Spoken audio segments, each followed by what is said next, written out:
Assalamualaikum warahmatullahi wabarakatuh. Waalaikumsalam warahmatullahi wabarakatuh.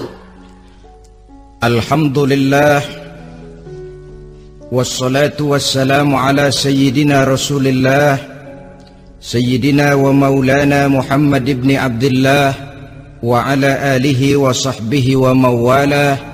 La haula wa la quwwata illa billah, amma ba'du. Bapak-bapak, ibu-ibu, saudara-saudara kaum muslimin rahimakumullah. Sudah menjadi keyakinan dalam kehidupan kita bahwa segala yang ada permulaannya tentu akan ada penghabisannya. Setiap yang punya awal mesti akan punya akhir. Tidak ada keabadian dalam kehidupan dunia ini. Semuanya datang dan pergi silih berganti, berubah oleh pergeseran masa dan pertukaran waktu. Demikianlah kalau kita mau merenungi kehidupan dari alam di sekitar kita. Sejak dari kehidupan tumbuh-tumbuhan, binatang, sampai kepada kehidupan kita, makhluk bernama manusia. Lihatlah kita manusia misalnya. Dimulai sejak kita terlahir ke alam ini, keluar dari alam rahim ibu, menjadi bayi yang merah tidak berdaya, untuk kemudian berangsur meningkat menjadi anak-anak. Dari kehidupan anak-anak berubah lagi kita menjadi remaja dengan segala keceriaan dan kelincahannya, dan dari masa remaja naik lagi kita memasuki usia dewasa, untuk kemudian berangsur memasuki hari tua. Lalu setelah kita memasuki hari tua, sehari, seminggu, sebulan, setahun, sampailah kita kepada batas waktu yang telah ditentukan oleh Allah, yang dinamakan ajal, dan bertemulah kita dengan yang disebut maut. Ini merupakan kepastian dalam kehidupan. Kalau saja kita mau merenung perubahan-perubahan yang terjadi pada diri kita, seharusnya membuat kita insaf dan sadar. Dikala remaja kita begitu lincah, punya rambut yang hitam ikal berderai, punya lesung di pipit, punya senyum yang indah menawan setiap orang yang melihat, punya kulit yang kencang dan bersih. Manakala kita memasuki hari tua, perubahan frontal pun terjadi. Kulit mulai jadi keriput, rambut yang tadinya hitam ikal berderai mulai memutih, nikmat berkurang. Gigi yang tadinya utuh dan sanggup mengunyah apa saja, satu demi satu permisi meninggalkan kita. Sangat boleh jadi dikala remaja kita senyum semua orang terpikat, dikala hari tua dengan kulit yang keriput dan gigi yang tidak ada lagi, manakala kita senyum mungkin orang bakal lari dari sekitar kita. Kemana keindahan yang tadinya begitu menawan? Kemana senyum lesung pipit yang tadinya menarik perhatian orang? Pergi meninggalkan kita, berubah oleh pergeseran masa dan pertukaran waktu. Nah, bila maut datang menjemput kita, selesailah kehidupan sampai di situ? Ternyata belum. Kalau lahir merupakan perpindahan hidup dari alam rahim ke alam dunia, maka mati hakikatnya merupakan perpindahan hidup dari alam dunia ini ke alam kehidupan yang berikutnya, yang dinamakan dengan alam barzah. Andai kata hidup cuma sekali, secara moral kita sanggup berkata, alangkah tidak adilnya Tuhan. Kenapa? Dalam kehidupan ini kan aneka ragam terjadi. Ada orang yang zolim, ada orang yang dizolimi. Ada orang yang membunuh, ada orang yang terbunuh. Ada orang yang kaya, ada orang yang miskin. ada orang yang jujur, ada orang yang menghalalkan segala cara, sehingga banyak ketidakadilan yang terlepas daripada pengadilan dunia. Lalu orang pun bilang, di dunia ini katanya banyak pengadilan tapi sulit keadilan. Di dunia ini mudah mencari pengadilan tapi sulit untuk mencari ketidakadilan.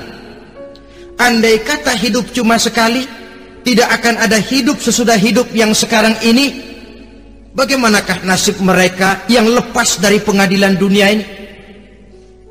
Alangkah tidak adilnya Allah andai kata tidak ada kehidupan sesudah hidup yang sekarang. Tentulah akan terjadi di mana orang menghalalkan segala macam cara untuk mencapai tujuan.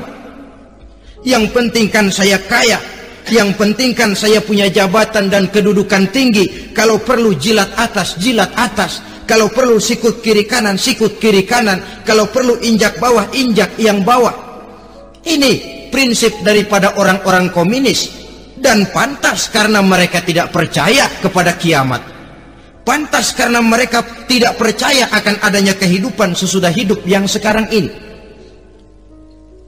Maka saya menghimbau kepada seluruhnya, kita sudah kadung menyepakati negara ini berdasarkan Pancasila. Kita sudah kadung konsensus bahwa PKI dengan seluruh ajarannya tidak punya hak hidup di bumi Pancasila yang kita cintai ini. Maka salah satu ajaran PKI tujuan menghalalkan cara. Kita orang Indonesia yang berbudi pekerti luhur, yang punya nilai budaya tinggi, janganlah sampai mencaci PKI, membubarkan PKI, mengutukkan PKI, tapi dalam kehidupan sehari-hari prakteknya prinsip komunis kita pakai. Apa itu? Tujuan menghalalkan cara. Asal sudah tujuan tercapai, cara apapun saja halal. Itu pandangan hidup orang yang tidak percaya kepada adanya hari akhirat. Sebagai muslim yang yakin akhirat ada, kiamat pasti akan datang. Hidup tidak cuma sekali. Maka kalau kita zalim, kalau kita berbuat aniaya, kalau kita melakukan korupsi, kalau kita merugikan orang lain, boleh jadi kita terlepas daripada pengadilan dunia. Tapi ingatlah, kita tidak akan pernah lepas dari pengadilan Allah, pengadilan Qadhi Rabbul Jalil, di mana kita akan diadili dengan seadil-adilnya, dan tidak satu perbuatan yang bersifat salah, yang bagaimanapun kecilnya, yang akan lepas dari pengadilan di akhirat itu nanti. Pantas saja kalau satu hari malaikat Jibril datang menasehati Rasulullah sallallahu alaihi wasallam, yang artinya juga menasehati kita semua. Apa kata malaikat Jibril kepada baginda Nabi? Ya Muhammad, ish ma syi'ta fa innaka mayyitun. Hai Muhammad, hiduplah semau kamu, tapi jangan lupa kamu pasti akan mati. Kalau memang dilarang tidak terlarang, dicegah tidak tercegah, kamu mau melaksanakan hidup menurut maumu sendiri, persilahkan, hiduplah menurut mau dan gayamu. Tapi jangan lupa, fa innaka mayyitun, satu saat kau pasti bakal mati. Dan mati itu bukan akhir dari segalanya, dia babak baru bagi kehidupan selanjutnya. Silakan hidup menurut maumu, tapi jangan lupa kau pasti akan mati. Wa'mal ma syi'ta fa innaka majziyun bih.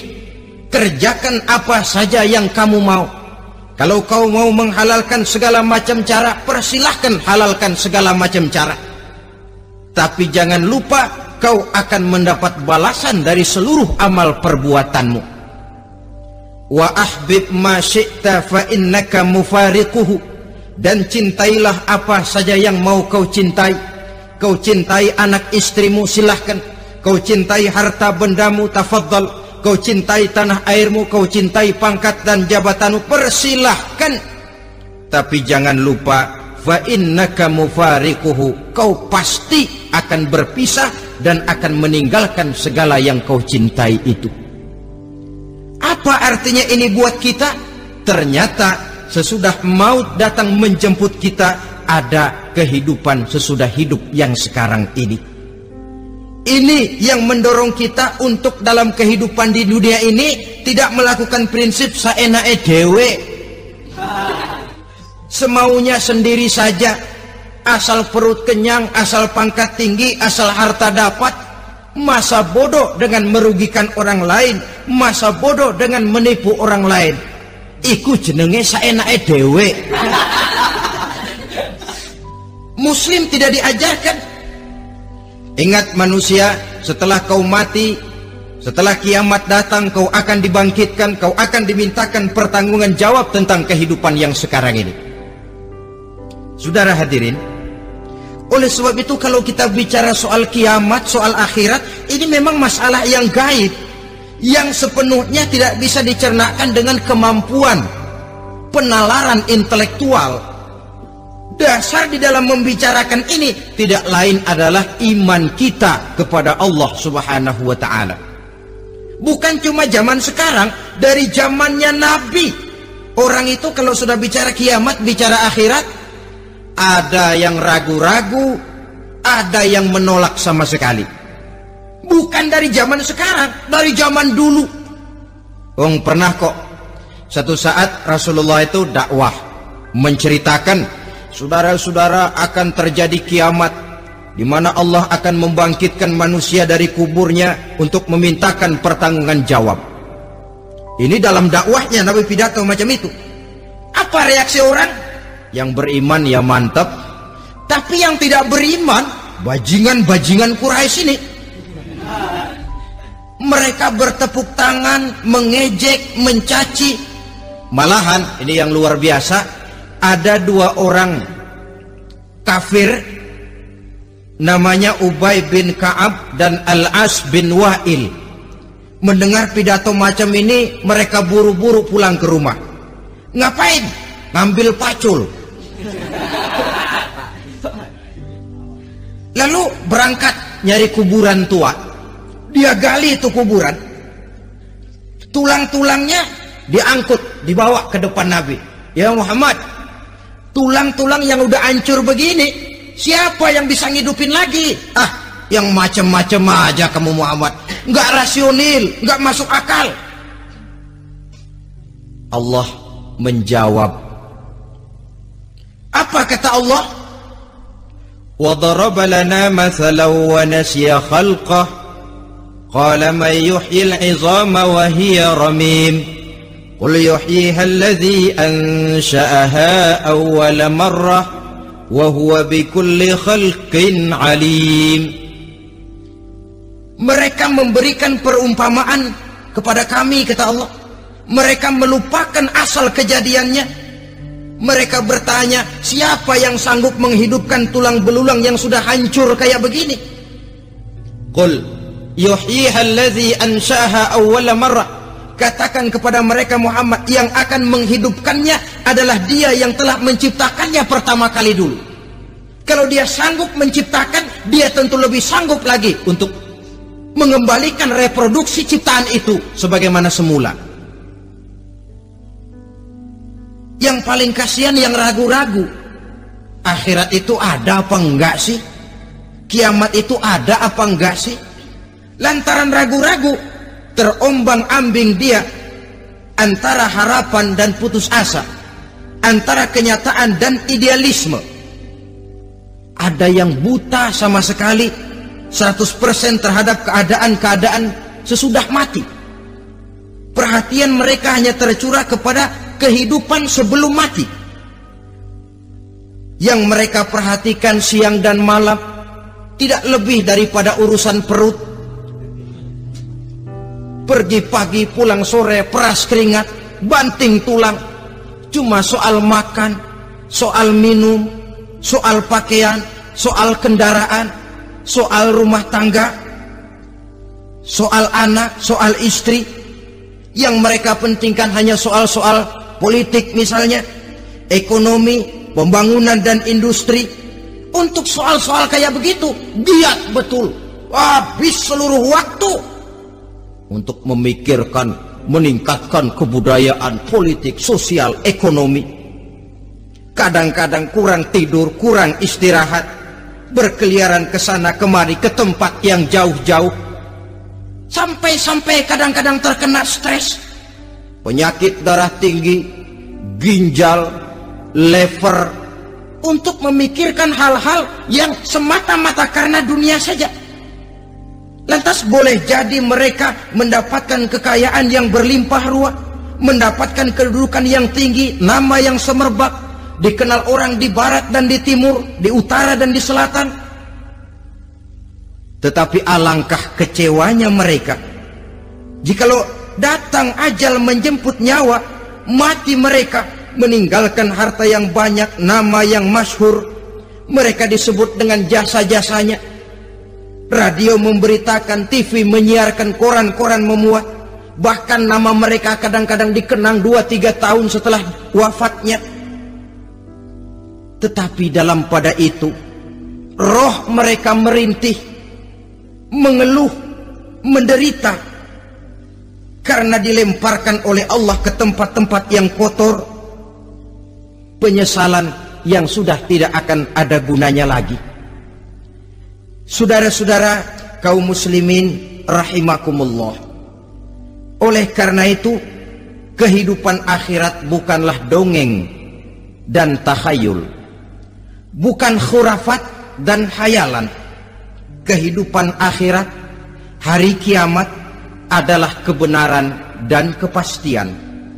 Dalam surah Al-Hajj ayat ke-7, Allah subhanahu wa ta'ala menyatakan, wa anna as-sa'ata atiyatun la raiba fiha wa anna Allah yab'atsu man fil qubur, dan bahwasanya kiamat itu sesungguhnya adalah sesuatu yang pasti dan tidak ada keraguan-raguan lagi di dalamnya, dan bahwasanya Allah sungguh-sungguh akan membangkitkan manusia dari kuburnya masing-masing.